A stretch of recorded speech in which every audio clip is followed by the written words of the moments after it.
All right, y'all. Got a 2013 Jeep Wrangler JK.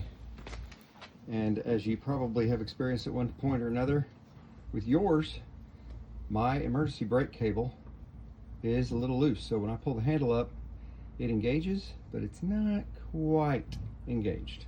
Here's what we're gonna do. We've blocked the front wheels and we have jacked up the Jeep. And now we're gonna get in there and I'm gonna show you where this little piece is. That it's a little rubber grommet that protects the adjustment wheel behind the brake housing. So you see that little hole right there? There was a little rubber grommet on there. Just pried it off with a screwdriver.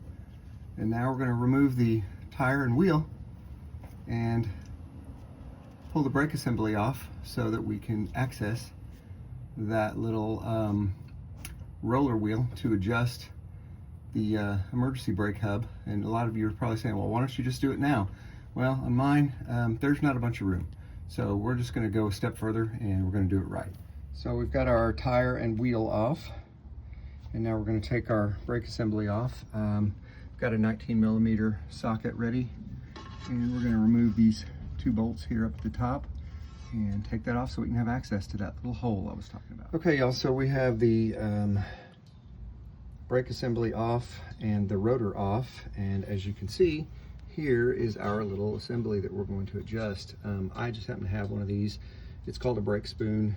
You can use a screwdriver if you don't have one, but the nice thing about this is it's already bent. So we're just gonna go in from behind and we're gonna rotate those little teeth to expand what is basically like a big brake shoe. It's like a big drum brake, and it's gonna just push this apart. We're only going to do that to give it just a little more tension when you rotate that rotor by hand. So let's do that. Okay, y'all, so I tensioned that just enough to add just a little bit more tension to that. And as you can see, it still spins with a little friction. That's what you want. When I spin it by hand, that is what you want. You don't want it to be too tight, and you don't want it to be so tight that you have to, you know, force this rotor back on there. You want it to be just right. So I adjusted it, I don't know, 5 or 6 clicks. I just did it to where it felt right to me. So don't quote me on the number of spins. The last thing we're gonna remember to do is to put back that little rubber grommet on there to keep all that dirt and crap out of your brakes when you're off-roading or doing whatever it is that you do in your Jeep. So I pushed that back in there. Now we're gonna put the brake assembly back on, put the wheel back on, and we should be good to go. All right, y'all, got everything put back together, lowered the Jeep,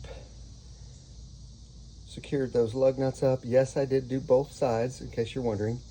And now we're gonna go take it for a short drive to let everything seat back up where it's supposed to be. And I'll let you know about the outcome. All right, y'all, so I took it for a little drive and let everything seat, just a little short drive, just to let everything kind of get back into where it's supposed to go. And here's the moment of truth. So if you pull up on it, it fully engages, it's nice and tight, and it does not roll anymore. So we fixed it. Now, some of you are probably saying, hey man, why'd you go to all that trouble?